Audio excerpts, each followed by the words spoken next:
Hello and welcome to 3 Minute Gaming. I'm Nathan. Elden Ring got another big patch today, patch 1.04. Tons of awesome changes in this patch. This patch to me is a buff patch because a bunch of stuff got significantly buffed, and if I'm being honest, not a lot got significantly nerfed, which is awesome. So let's just jump right into it and go over what I think are the key things worth mentioning in this patch. So let's discuss Elden Ring Patch 1.04.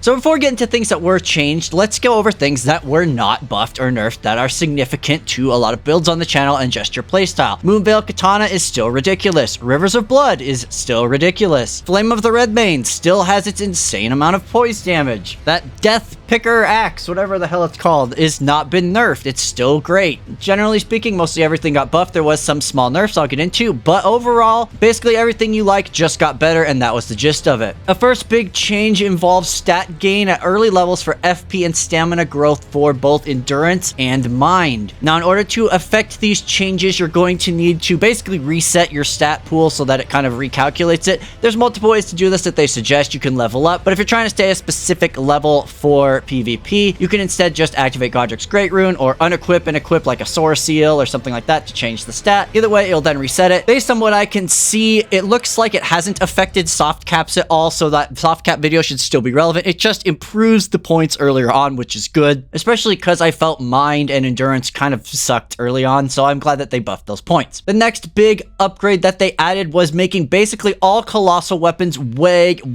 better. They increased their attack speed and lowered their recovery time for every single colossal weapon in one and two-handed. They did not change jump attacks, but that's okay. Additionally, probably a huge thing is they buffed the physical block rate and guard boost for a lot of the colossal weapons. One that specifically comes to mind is the Great Sword. The Gut Sword now blocks at 80% physical, which is almost as good as a shield. That is awesome. So if you are a guy who loves great swords, they got a significant boost, and strength is going to be a lot better now, which is just awesome. The biggest thing in this patch, I think, however, is sorcery and incantation buffs, which they are massive. I can't go over all of them, but basically almost every single sorcery and incantation got a buff. There are a couple that didn't. I'll go over them in a second. For me, the ones that are most notable are the Black Flame spells. Got big buffs to both poise damage as well as range on a lot of them. Black Flame is very strong in the end game. I think a lot of people are overlooking how ridiculous it is. Unfortunately, Black Flame Blade didn't get a buff, which is what I mostly use. However, overall, almost all of the incantations got buffs to both how fast they cast as well as decrease the amount of FP they take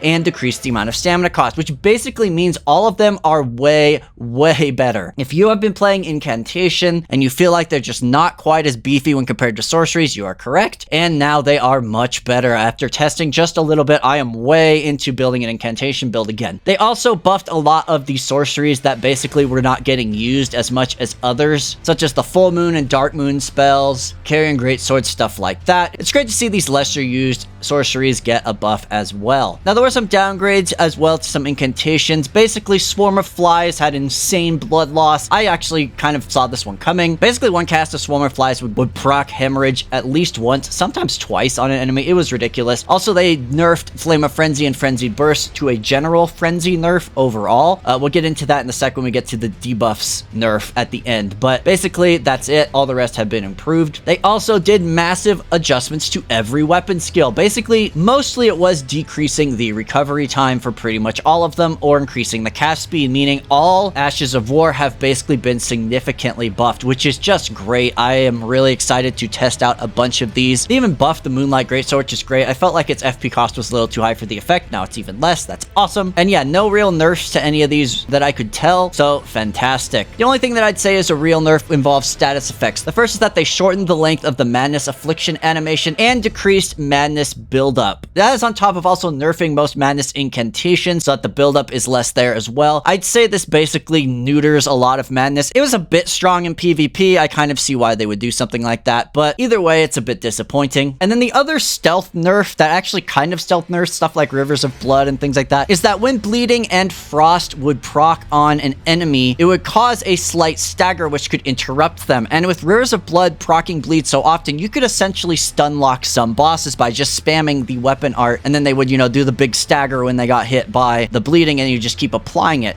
Reducing this stagger, I think, is a good idea. Both Bleed and Frost are already really strong, and I feel like nerfing this was the right move. So overall, not a whole ton to say with regards to this patch besides, hell yes, incantations are just so crazy good now. This has definitely incentivized me to try incantations I haven't tried before. It's really got me excited for an upcoming video on a Claws Black Flame build that I've been working on, an Oops All Debuffs build. I'm really excited to share that with you guys, and this just makes all of that way better. There's also a bunch of bug fixes that are worth noting. I didn't go over them because none of them really directly affected my playthrough, but you should probably check it out. All I can say is I am definitely on board now to make a Colossal Sword Faith build because it seems like that is the way to be. And that's all I have for you today. Thank you so much for watching, and go out there and enjoy this new patch in Elden Ring.